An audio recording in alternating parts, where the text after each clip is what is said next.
All right, welcome back to How Secure is Your Business Really? I'm Noel Alexander, and if you've been following along, you know we've covered just about everything from managing your digital assets to toughening up your access controls. Actually, last episode, we spent a ton of time breaking down what strong data protection really looks like for SMBs. But here's the thing. No matter how good your governance, your backups, your passwords, I gotta say this, sooner or later, something's gonna slip past your defenses. It's not about if, but when. And today, we're tackling exactly that. What do you actually do when an incident happens? So, incident response planning. Let's make this less intimidating, okay? The best way I describe it is, it's like a fire drill for your business. But instead of running for the exit, you're mobilizing your team, making calls, shutting down just the right systems, all so you can contain and recover from a cyber attack as painlessly as possible. Every plan starts by setting clear roles. I'm talking who's the incident commander. Sometimes it's the IT manager, sometimes it's the boss themselves. Who's wrangling the technical details? Who's communicating with staff? Maybe even handling the media if things get messy. And this is one folks skip. Who's looped in from legal? And all this is useless without predefined escalation paths. You got to know the difference between like spam and something that calls for the CEO. I always say, don't have your junior IT guy call the police unless you're certain. Communication channels, big deal here. And I hope this doesn't surprise anyone, but email probably isn't your best friend in a cyber crisis. Always plan for an alternative, because if your mailbox is the one getting ransomed, you're out of luck. Use secure messengers, even phone trees if you got to go old school. I remember this was years ago, a financial services client dealt with a nasty phishing campaign where nobody had a clue who was supposed to take charge. IT's rebooting servers, execs are panicking, customers are blowing up the phones. By the time they sorted it out, the attack had already spread. That pain led to them building a solid plan, and next time it took them hours, not days, to contain the threat. Amazing what a little clarity can do. And you know, my first hands-on experience with helping an organization map out their IR plan. This was a local nonprofit, super lean team, not techies at all. We sat in a room, whiteboarded out who does what, how to talk to staff, what steps to follow. Suddenly, everyone, even the ones who barely checked their email, understood they could help steer the ship in a crisis. That's what you want.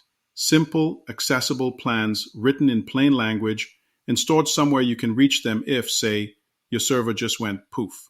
So let's talk detection and containment. This is honestly where most SMBs stumble, not because they don't care, but because they don't know what to look for or how to tell something's weird from, oh wow, bad guys are already inside. The key is early detection. If you don't spot an incident fast, your response plan doesn't even matter. You'll just be mopping up a much bigger mess. I like to break it down. You need to know your network's normal, what apps talk where, who logs in at what hours, how much traffic you see flying around. Start simple.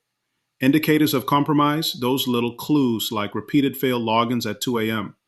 Files get an access that shouldn't. Odd data spikes in the logs. They're like smoke signals telling you something's cooking.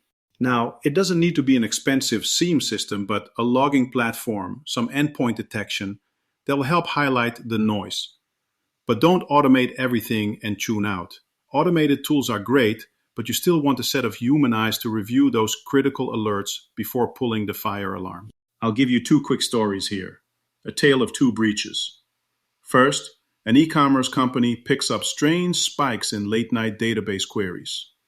Luckily, their analysts recognized it as a possible SQL injection, jumped in, and blocked it before real harm was done.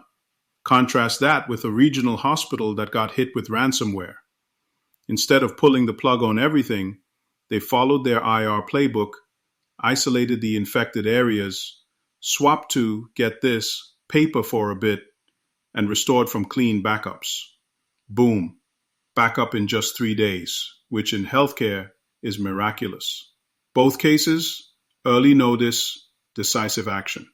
It always comes back to the question, does your staff know what normal looks like? Can they spot weird behavior fast enough? This is why training really matters. It's not about knowing every technical detail, but just knowing something's off so alarms get raised sooner. And by the way, if you don't have a playbook for things like ransomware or insider threats, start now. The more you prep, the less panic when something actually goes down. All right, so you've got a plan, you've got some monitoring. Now comes the part too many folks skip, actually practicing what's on paper. Honestly, a written plan is only as good as your last test. Reading the binder won't cut it. Walking through real scenarios is what transforms theory into muscle memory. Tabletop exercises. These are like, hey, what would we do if someone tricks the receptionist into clicking a bad link? You walk it through, step by step, right in the conference room. Then you move up to red team drills, like simulated hacks, and blue team drills for defenders. And let me say, I ran a surprise tabletop at a client's board retreat once. Fun fact, senior leaders often think they'll ace it, but some of the best responses actually came from admins and, believe it or not, the facilities guy who remembered how to manually disconnect the Wi-Fi. You'd be shocked what you learn when the pressure's on. Then, metrics. Two you hear a lot. MTTD, mean time to detect. MTTR, mean time to respond. It's how you figure out if you're actually getting better. I saw a SaaS company move from a dismal 10-day response down to 36 hours in under 2 years, and they did that by doing after-action reviews on every incident and tweaking what didn't work. Sometimes it's about tightening up communication. Other times, simple automation like auto-blocking known phishing domains gave them a win. If you take nothing else from this, let it be this. Keep testing. Measure everything you can. And when you blow it, document what happened, fix it, and share those lessons with everyone. It's not about having a perfect plan on day one. It's getting better, one incident, one drill at a time. And hey, don't forget, continuous improvement is a team sport. If someone else in your organization finds a better way, run with it. So there you have it. Real incident response is about readiness, not perfection. More details can be found in my book, A Simple Guide to Cybersecurity for Small and Medium-Sized Businesses, available on Amazon. For a complimentary copy, send an email request with your name, phone number, and company name to noelga@vastmanagementcorp.com.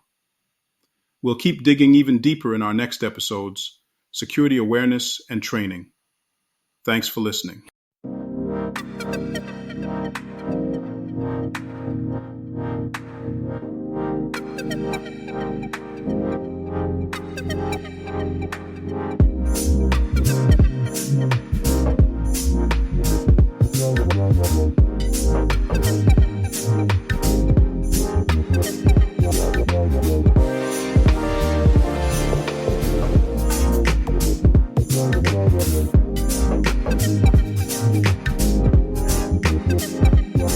Yeah.